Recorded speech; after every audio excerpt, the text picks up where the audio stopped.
महाराज जी आपके चरणों में कोटि कोटि प्रणाम। महाराज जी आपके द्वारा बताए सही मार्ग पर चलते हुए नाम जप करते हुए भी जीवन में विषम परिस्थितियां बनी रहे तो इन्हें क्या समझना चाहिए? भगवान की कृपा होने वाली है या प्रारब्ध है?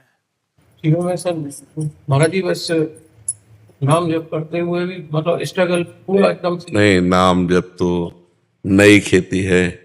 पुरानी जो हमारे कर्म हुए हैं ना, वो आकर के दुख सुख का खेल तो खेलेंगे ना, तो उसे भगवान की इच्छा नहीं, वो नाम जप का फल नहीं, वो हमारे पूर्व किए हुए कर्म का फल है। अब अगर नाम जप इस कोटि का आप करें कि वो प्रारब्ध नष्ट हो जाए, उस कोटि का नाम जप होना चाहिए, तो वो नष्ट हो जाएगा। नहीं तो उसको भोग लीजिए और ये नाम जप आगे चलकर परमानंद प्रदान करेगा। भगवान के धाम की प्राप्ति चाहोगे, धाम की प्राप्ति हो जाएगी नाम जप से। ये चाहोगे कि इसी लोक परलोक के सुख मिले, तो वो भी मिल जाएंगे। पर पीछे जो शरीर जब रचा गया था, उस समय तो आप नाम जप नहीं कर रहे थे।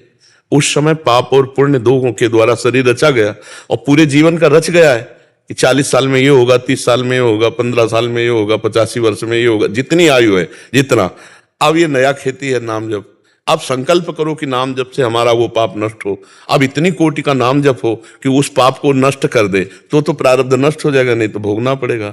और जब उस कोटि का नाम जप होगा तो आपको ज्ञान हो जाएगा कि शरीर तो छूटेगा ही, आज नहीं तो कल सब तो छूटेगा ही, चाहे स्वस्थ रहे चाहे जैसा। तो यार नाम जप से भगवान की प्राप्ति की बात करें कि शरीर की? इसीलिए बड़े बड़े महात्मा लोग प्रारब्ध भोग लेते हैं, शरीरों में कष्ट सह जाते हैं और भगवान को प्राप्त होते हैं।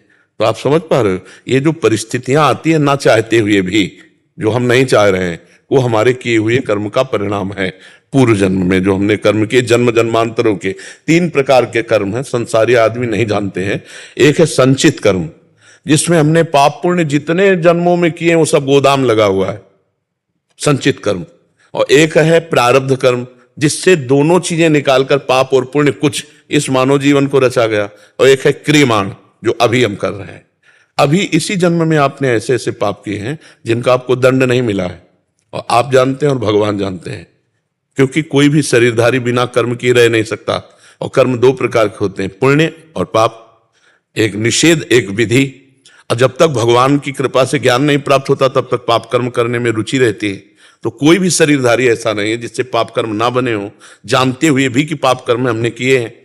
और वो पाप कर्म का ना हमें दंड मिला है कानून से, ना भगवान से, तो वो सुरक्षित फल फूल रहा है, समय का इंतजार कर रहा है। वो आएगा तो आगे हमको पटकेगा। इसी जन्म में जो हमने पाप किए हैं उन पर ध्यान करो। अगर उनका दंड मिल जाए तो 5 मिनट की गलती, आजीवन कारावास या फांसी। और ऐसी कितनी गलतियां अपने से हुई हैं, भगवान को साक्षी करके देखो, कोई भी हो। ये तो सार्वजनिक बातें हैं कि अगर अपनी गलतियां हम खुद लिखें जितनी हमें ध्यान में, और उनका दंड हम निर्णय करें, तो हम भोग नहीं सकते इतना दंड मिले कानून के अनुसार। हमें कोई दंड नहीं मिला है, ना कानून का दंड मिला, ना भागवत। तो वो कर्म गया कहां है? वो कर्म सुव्यवस्थित बढ़ रहा है, वो आकर हमें पटकेगा कहीं ना कहीं। जब हम हंस रहे होंगे, खा रहे होंगे, खेल रहे होंगे, तब वो कर्म ऐसा विघ्न डाले, तब आएगा कि यार नाम जप करता हूं, बुरा तो किसी का कर नहीं रहा, फिर ये क्यों आया? बुरा अभी नहीं है, ये पीछे का हिसाब आ रहा है। इसलिए कहा जाता होश में रहो, कर्म का दंड भोगना ही पड़ेगा, चाहे यहां भोग ले चाहे वहां भोग ले। तो आएगा वो भोग देने के लिए, तो फिर हमको विवेक के द्वारा भोग लेना चाहिए और नाम जप करते हुए आगे बढ़ जाना चाहिए। क्योंकि ये थोड़े दिन का मनुष्य जीवन है, इसमें नाम कमा लो, वही आपको भगवत प्राप्ति करा सकता है। बार बार जन्म, बार बार मरण कितना भोगेंगे? इस बार तो मनुष्य जन्म हुआ है, अगला पता नहीं सुअर कुत्ता गधा कौन सी उनमें भगवान भेज दे कर्मानुसार। इसलिए नाम जप करते हुए दुख सुख को भोग। अभी आपके ऊपर कोई दुख है क्या? हाँ सर, महाराज जी दुख ही दुख सा है। बेटा है, वो बैठा वो आते नहीं थे, वो भी कष्ट में है, कुछ चल खड़ा नहीं हो। वैसे हमें भारत में नहीं, पूरे विश्व में कोई एक आदमी ऐसा दिखाओ जो तुम्हारी जैसी विपत्तियों में ना फंसा हो। एक भी आदमी। सब परेशान है ना, सब परेशान है। वही सुखी है जो ज्ञानवान है और भगवान में जो चिंतन में लगा हुआ है। असली सुख क्या है महाराज जी? आत्म सुख, भगवत सुख, भगवान का सुख, जो भगवान के चिंतन में है। भोगों में सुख नहीं है। तो ये जो बाहरी वस्तुएं, धन से ये जो बाहरी, ये केवल समय नष्ट हो रहा है हमारा, क्योंकि माया का कार्य है हमारे समय को नष्ट करना। जैसे देखो, आप लोग तो गृहस्थ हो, ईमानदारी से बताओ, कोई भोग बकाया रह गया जो ना भोगा हो? लेकिन क्या मन तृप्त हो गया क्या किसी भी भोग के लिए? कहीं भी जिसे तुम देख रहे हो वो किसी और को देख रहा है, वो किसी और को देख रहा है। जिसे तुम देख रहे हो कोई उसे भोग रहा है, और जो उसे भोग रहा है वो किसी और को देख रहा है, वो किसी और को देख रहा है। ये क्या है? महाराज भर्तृहरि जी का हमने चरित्र कई बार सुनाया है। भर्तृहरि जी चक्रवर्ती सम्राट और उनकी रानी पिंगला बड़ी सुंदर, और भर्तृहरि जी को क्या कहना, सर्वांग पुष्ट चक्रवर्ती सम्राट। तो पिंगला प्यार करती थी अश्वपाल से, घोड़ों की रखवाली करने वाले से। है कौन? चक्रवर्ती सम्राट की रानी। और अश्वपाल किससे प्यार करता था? महाराज की नृत्यांगना से, जो दरबार में नाचती थी। वो पूरा चरित्र हमने सुनाया है। तो जब भर्तृहरि जी को पता चला कि मेरे जैसे सम्राट से ये तृप्त नहीं है, और ये अश्वपाल से, और अश्वपाल महारानी से तृप्त नहीं, वो नृत्यांगना से, तो धिक्कार है। और मुकुट उतारा, रख दिया, और बैरागी बन गए और भगवान को प्राप्त हुए। ये यहाँ सुख कहाँ है? कहाँ सुख है? आपके पास सारे सुख हैं, छोटे बड़े सब सुख है, कहां तृप्ति है? आप अंदर देखो, जलन शांत हुई क्या? मांग शांत हुई क्या? सुख तो केवट को जब मिला तब उसने कहा, अब कछुनाथ न चाहिए मोरे, दीन दयाल अनुग्रह तोरे। कब सुख मिला? जब भगवान के चरण धोरा है। भगवान के चरण मिले तो अति आनंद उमगी अनुरागा। अति आनंद, अति आनंद किसी भोग में मिला क्या? जो हम सोचते हैं, सोचने में सुख होता है, वो भोगने में नहीं होता। ध्यान देना हमारी बात को, यह आध्यात्मिक विषय है। जब हम किसी भोग को सोचते हैं तो जो हमें सुख लगता है, तब लगता है यार चलो अब इस भोग को भोगते हैं। तो भोगने में वो नहीं मिलता, जो सोचने में होता है। ये माया है। और भोगते भोगते पूरा जीवन निकल जाता है, फिर भी सुख नहीं मिलता। सुख जब मिला, जब हम भगवान का नाम जप करके भगवान में चित्त को जोड़ा, तब सुख मिला। केवट कह रहा है कि अब कछुनाथ न, बहुत काल में कीन मंजूरी, बहुत जीवन हो गया कर्म करते हुए, आज आनंद मिला है आपके चरणों का। जैसे गोस्वामी जी कह रहे, पायो परम विश्राम राम समान प्रभु ना ही कहूं। जब तक भगवत प्राप्ति नहीं होगी तब तक सुख नहीं मिलेगा। यहाँ खोजते रहो, दौड़ते रहो, भागते रहो, इस शरीर में नहीं, उस शरीर में, इस वस्तु में नहीं, उस वस्तु में। पैसे का क्या सुख है? अगर वस्तु ना मिले तो पैसे का कोई सुख है क्या? मान लो 2000 रुपए एक कमरे में भर के आपको अब दे दिए जाए तो आपको बिल्कुल सुख नहीं मिलेगा। क्यों? अब उनसे वस्तु नहीं मिलती। पैसे का सुख वस्तु, और वस्तु का सुख भोग, और भोग में सुख है नहीं। देख लो, कितना भी चाहे भोग लो, कितना भी कर लो, पूरा जीवन निकल जाता है, कभी तृप्ति नहीं होती। फिर वो ऐसे पाप कर्म कर बैठता है कि फिर हथकड़ी बेड़ी, जेल में, या फांसी की सजा, या गोली मार दी जाती है। दुर्गति को प्राप्त हो जाता है। सुख तो मिला नहीं, सुख तो किसी को नहीं मिला। सुख जब मिलेगा तो सुख की पहचान है कि तृप्त हो जाओगे और होगा अब नहीं चाहिए। वो तब होगा जब भगवान मिल जाएंगे। भगवान का भजन करोगे तो हृदय से आएगा।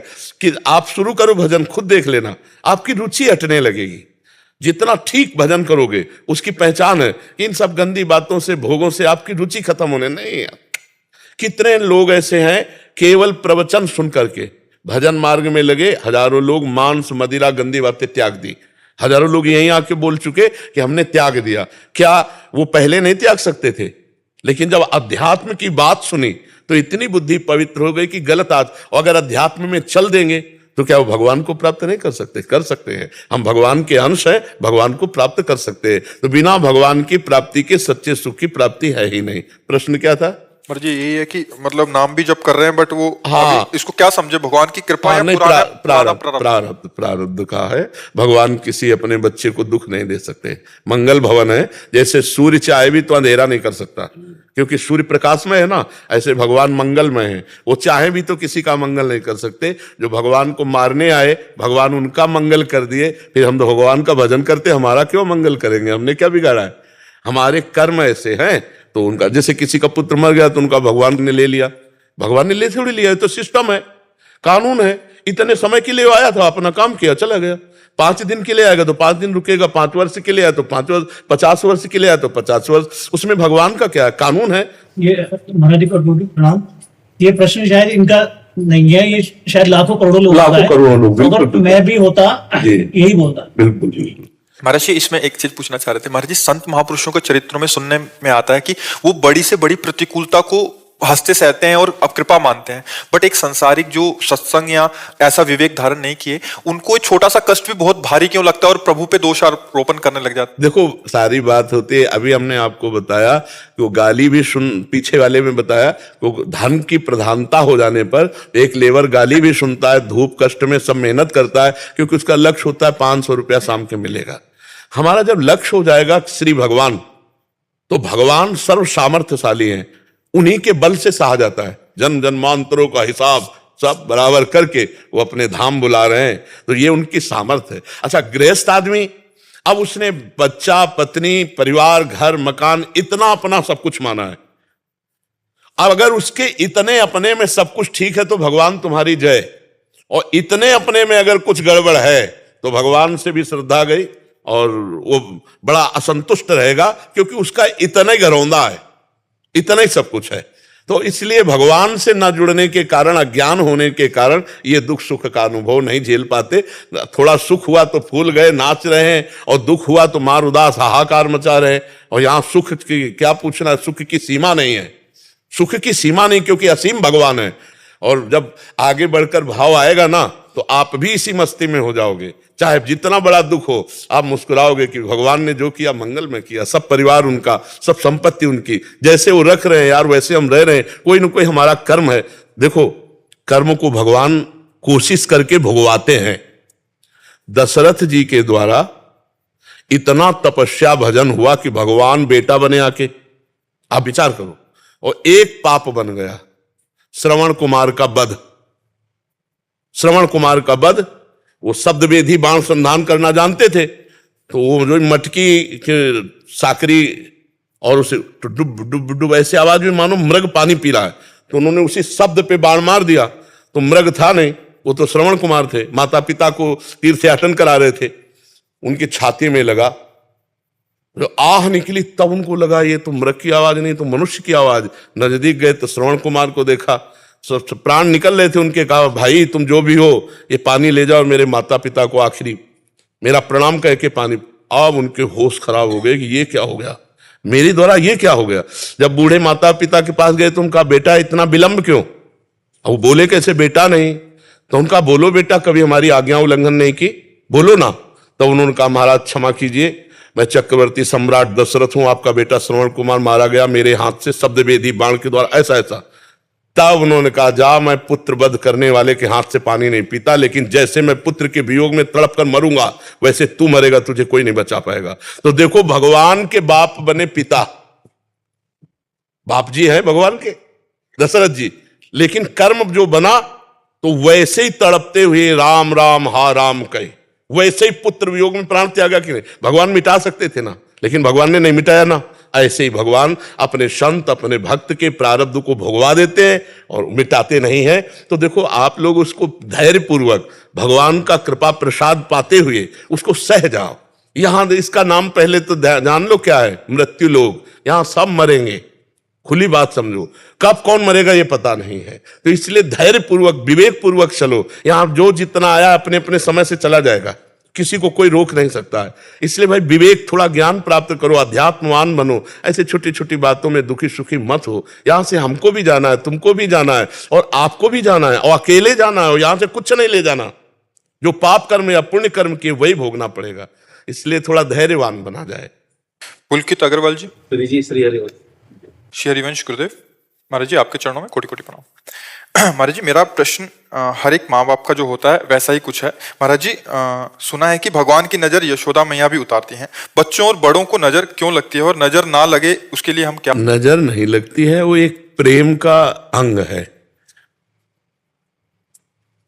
अधिक प्रीति मन भा संदेहा, जिससे अधिक प्रीति होती है तो हमें संशय हो जाता है कि कहीं इसका मंगल ना हो जाए, कहीं इसका अमंगल ना हो जाए। एक संशय रहता है, जिससे अधिक प्रीति होती है। नजर अधिक प्रीति वाले से उतारी जाती है।